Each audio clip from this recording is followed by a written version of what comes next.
There we go. We're live. Hello. This is Austin Peterson, Leif Bieberson Liberty Champion, here for the Freedom Report podcast with a very special guest who I think she's just probably my number one favorite guest that I love to have on here. Because we got to see her like the week before she became super freaking famous, and now she's like a megalith of scientific, skeptical, rational thought. She's a radical debunker and just an international badass. Ever since her Daily Mail article appeared about her taking all of these homeopathic remedies and not dying. So yeah, this is the Science Babe. This is Yvette. Yvette, welcome back to the Freedom Report. Thank you for having me. And just a tiny little correction. It's been switched over from Science Babe to Sci Babe because when I started my website, I made a little goof. I didn't realize that a wonderful science communicator named Debbie Betabisha already had the tagline, The Science Babe. And we settled that all with a phone call. And then when I finally met her, a really big hug. So sometimes people can have disagreements in the science world and settle them with a hug and without too much yelling. Well, that's good. That's nice to hear. But guess what? I don't know her and I don't owe her. So you're number one in my book. But I'm Sci Babe now. But I'm always Yvette. So that's an easy way to go with Yvette. It. Sci Babe, the Sci Babe. Yep. And cool. I'm here with my animals who are running around in the background. Science Dog. Science Dog. He's still Science Dog. He does not have to rebrand. Yeah, he's the one and only Science Dog. Does he have his own like science group or anything like that? Yeah.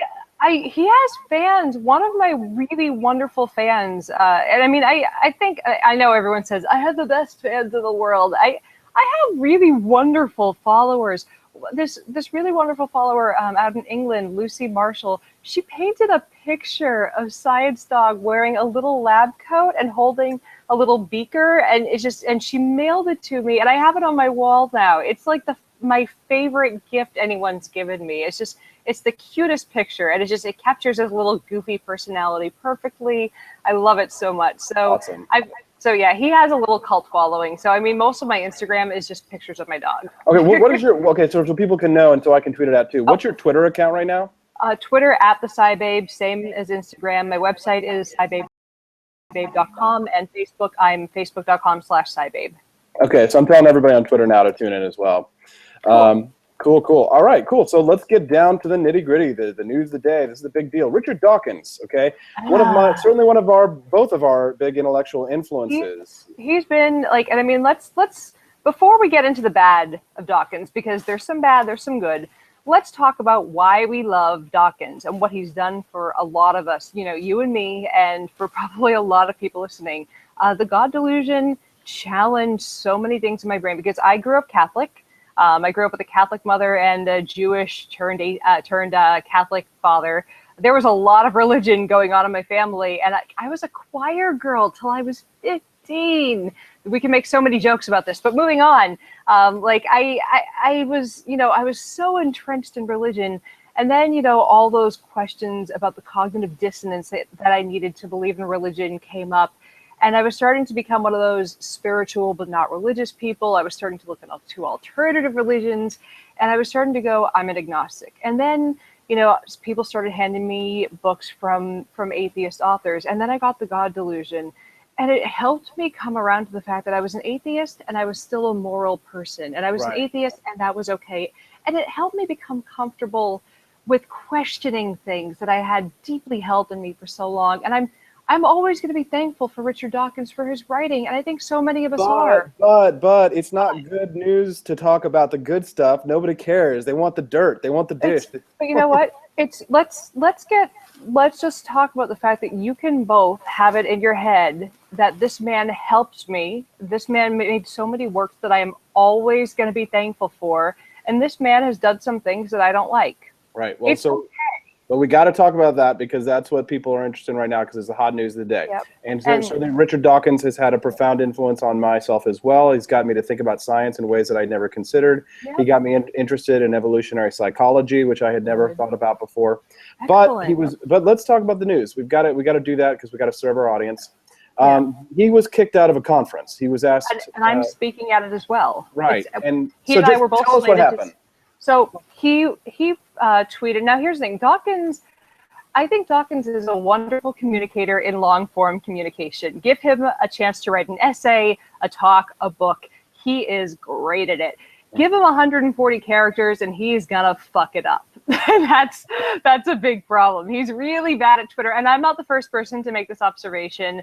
I'm one of many people who've seen this. And here's a lot of times I'll see his point when he's making a tweet, and I also go, ooh, cringe, Doc, what were you doing? You're an Oxford professor. How did you not see that was gonna go over badly? Right.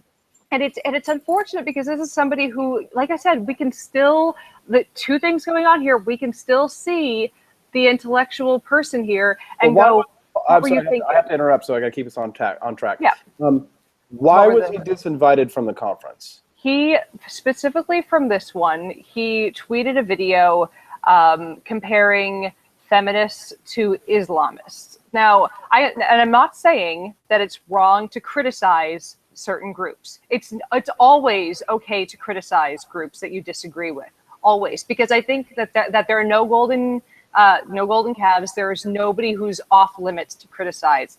However, this is a long history of him in very pernicious ways saying things that are, I don't want to say offensive, because I think when people say offensive, it's a way of saying controlling thought or speech, but it's a way of him being so pernicious about it and unself-aware of how he comes across. But that's the miasma. That's sort of the big picture stuff.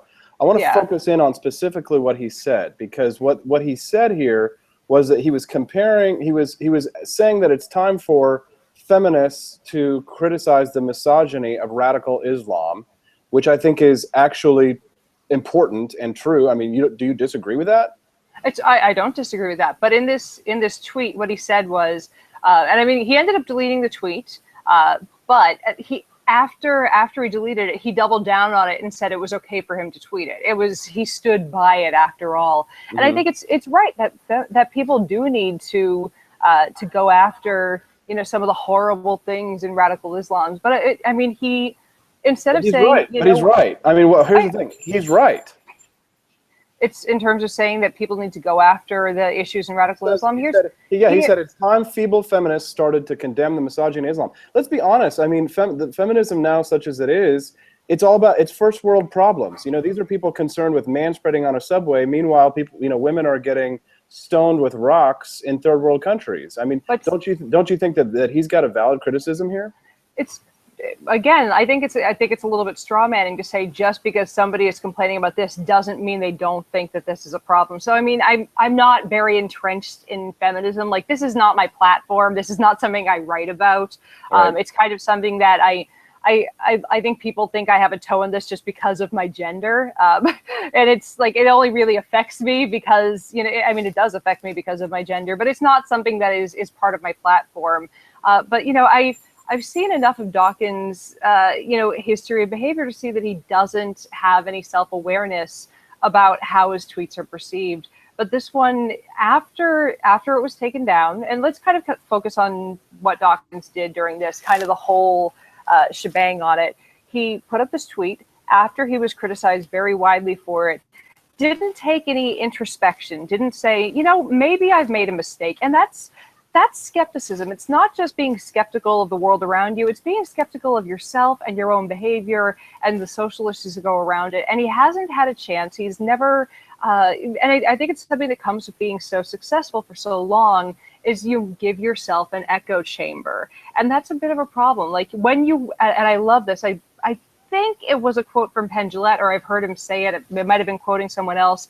He said, when you want to believe something, that's when you should be most skeptical of it. And I think Dawkins wants to double down on these ideas and wants to double down on him being right. And I would love it if this person who I've seen as an intellectual giant for so long could be a little more introspective and say, you know what, maybe I need to think about how, not the fact that it's always okay to be skeptical of these ideas, but maybe he needs to think about how he's attacking them. Like if he wants to be. Well, yeah, here's the thing. I hate to cut you off. I'm sorry. I just got to keep. If you don't cut me off, you never get a word in. I know myself. I know. Yeah. Let me cut you off here. I want to read to you from the Daily Beast. This is apparently the exact tweet that got him in trouble because he posted a cartoon video that was satirizing Islam and feminism, and this is what cost him his invitation. And the reason why is the video is controversial because it relies on stereotypes of Islamic and feminist ideologies.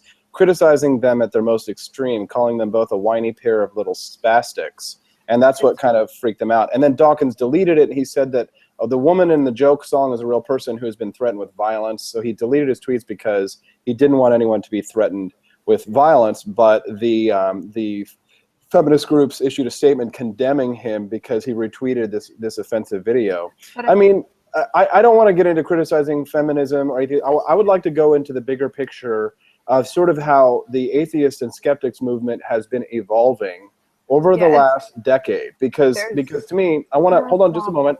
Go ahead. Yeah, I want to build to this because it seems to me as if we have, just like feminism had, first wave, second wave, third wave, and now postmodern, fourth wave, and then postmodern feminism.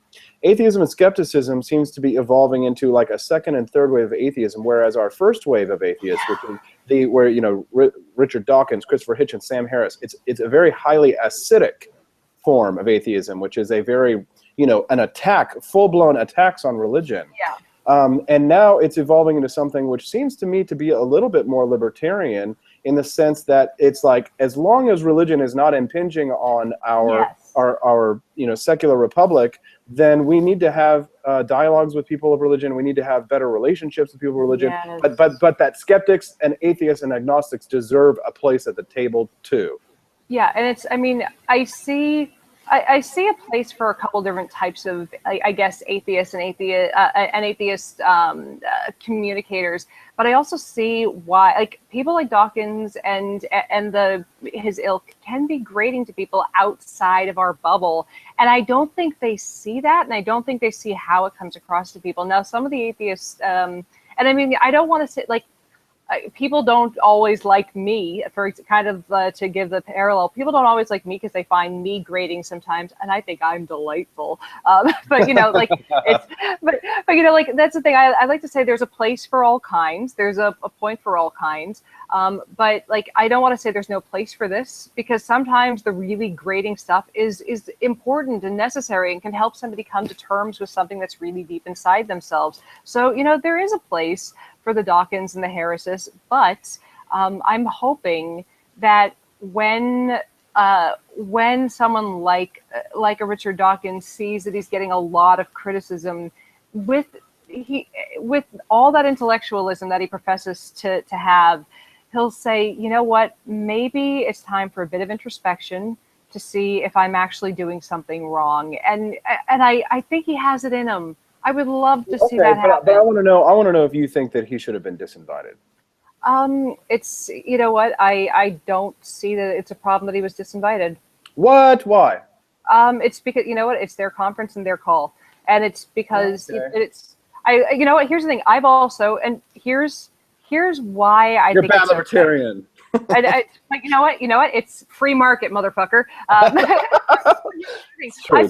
But you know what? I've been disinvited from something because I've had speaking gigs cancel on me before because of stuff I've written on social media. I've had one speaking gig cancel, but here's the difference between how Dawkins and I responded to it.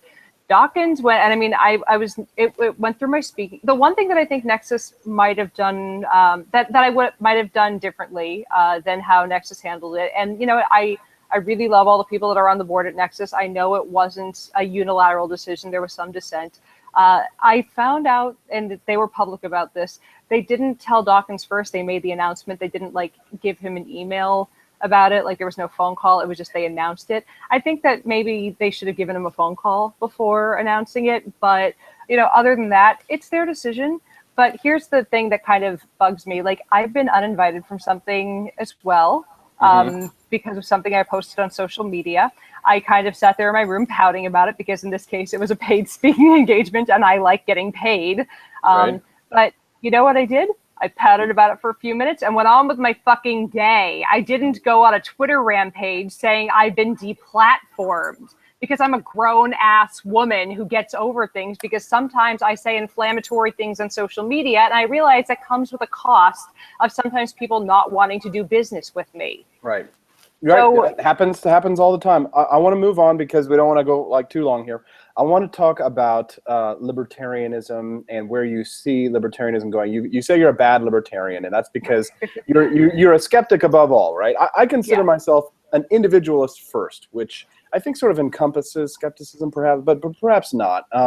And a libertarian, second, and a skeptical, perhaps. But I think skepticism kind of has to come above libertarianism, and simply because you should always want to be checking yourself for bias and making sure that I'm a utilitarian in a sense, right? If it's a good thing to do, if the market can solve the problem, which I think most often it can, then the market should solve it. But in terms of perhaps fire departments, like maybe we need fire departments, but even then they're volunteers, so I mean it's not as if they have to be mandated necessarily. But why do you call yourself a bad libertarian? Because I believe in things like mandatory vaccines, and people look at me and go, statist. Yes, that is statist. Here's the thing. I don't believe that you should throw someone in jail for not getting your vaccines, but I think that if you have a parent who refuses to vaccinate their kids, they don't get to go to public school and cough their horrible disease-ridden germs all over my child. Okay, so isn't that enough? My surely say, non-existent child who has an immunocompromisation. Right. So but isn't that enough, though? I mean, just to bar them from public access in such a way? Yeah. Like, why do you have to stick the needle in their kids' arms? I mean, I agree with the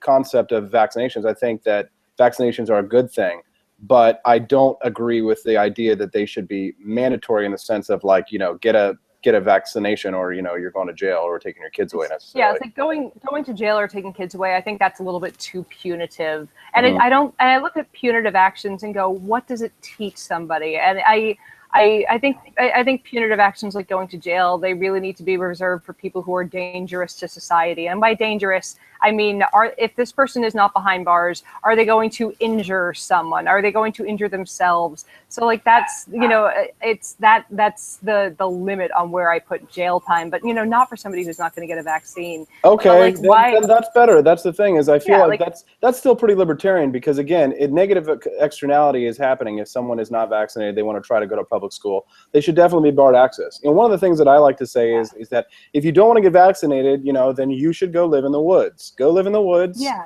Start a commune. You be like the Amish. Nobody's going to force the Amish to get vaccinated.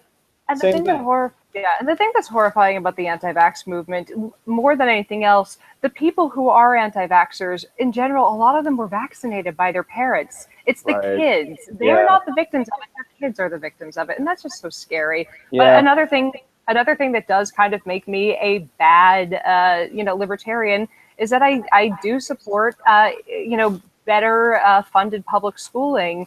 And I know here's why, and it's because funding has gone up. It's because I'm greedy. It's because here's the thing. I grew up very, very poor.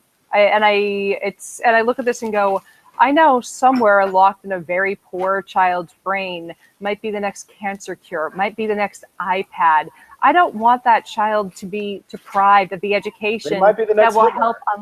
Yeah, but you know what? It's more than likely. There's been one Hitler. There have been a whole lot of technological advancements coming from people who started off poor. I started off really poor. I mean, the only reason that I got to where I was scholarships, and it was because I got a great education from a public school. Wait a minute. Scholarships? Whoa. So wait a minute. So you got scholarships? I got scholarships. Were those public or private? They were from a private school, but it was hold on. It was after I'd gotten a really good education from a public school. I see. Well, if the government breaks our legs and hands us a crutch, I am always grateful for the crutch. But they still broke our leg, Yvette. But I look at it. Oh, I know what you're saying, and we can go back and forth on this forever. But I look at it and go, I think that if we give everybody equal footing for at least public school to the end of high school, so that if you have the skills. It's that if you have the skills and the know-how and the drive to get those good grades to get you to college, you should be able to have it. No. So we can. I know. Those are the formative years. That is the last time that you want to send somebody to a government school because you're going to get Common Core. You're going to get uniformity. The goal isn't to teach you what to think. It's to teach you not how to think, but what to think. And that's kind of, and I think that's kind of a teacher issue. You know what? This might surprise you. I'm kind of anti-union, actually, especially with teachers' unions, because But I've you want seen more how spending? You want to spend more to give to the unions. well, no, I want to get rid of the unions. So because Okay. teacher unions have done some really screwed up things. Yeah. So, and I've seen like it's That's the government school system. But you know, if we change the school systems, we'll have better schools.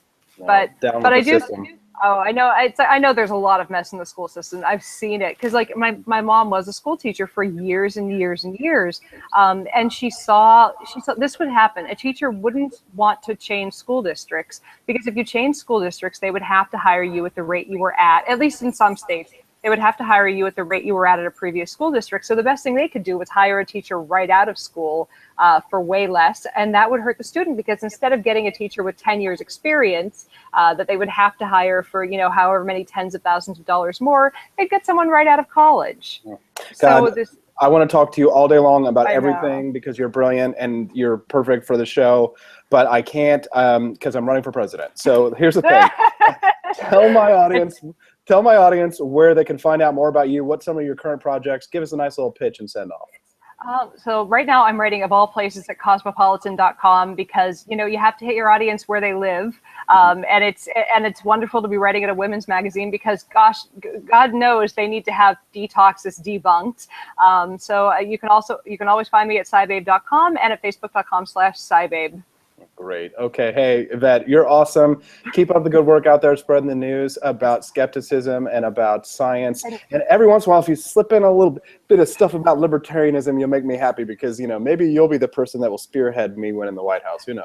And one quick note, even if you want to be skeptical about Dawkins and the things he's saying now, it doesn't mean that you have to discount all the wonderful works he does. But go ahead and be a little skeptical about things that people say that are jarring to you, even your heroes. I tend to agree with him about this stuff, but that gets me in trouble too as well. Anyways, thanks so much. Really appreciate it, Yvette. Have a great day.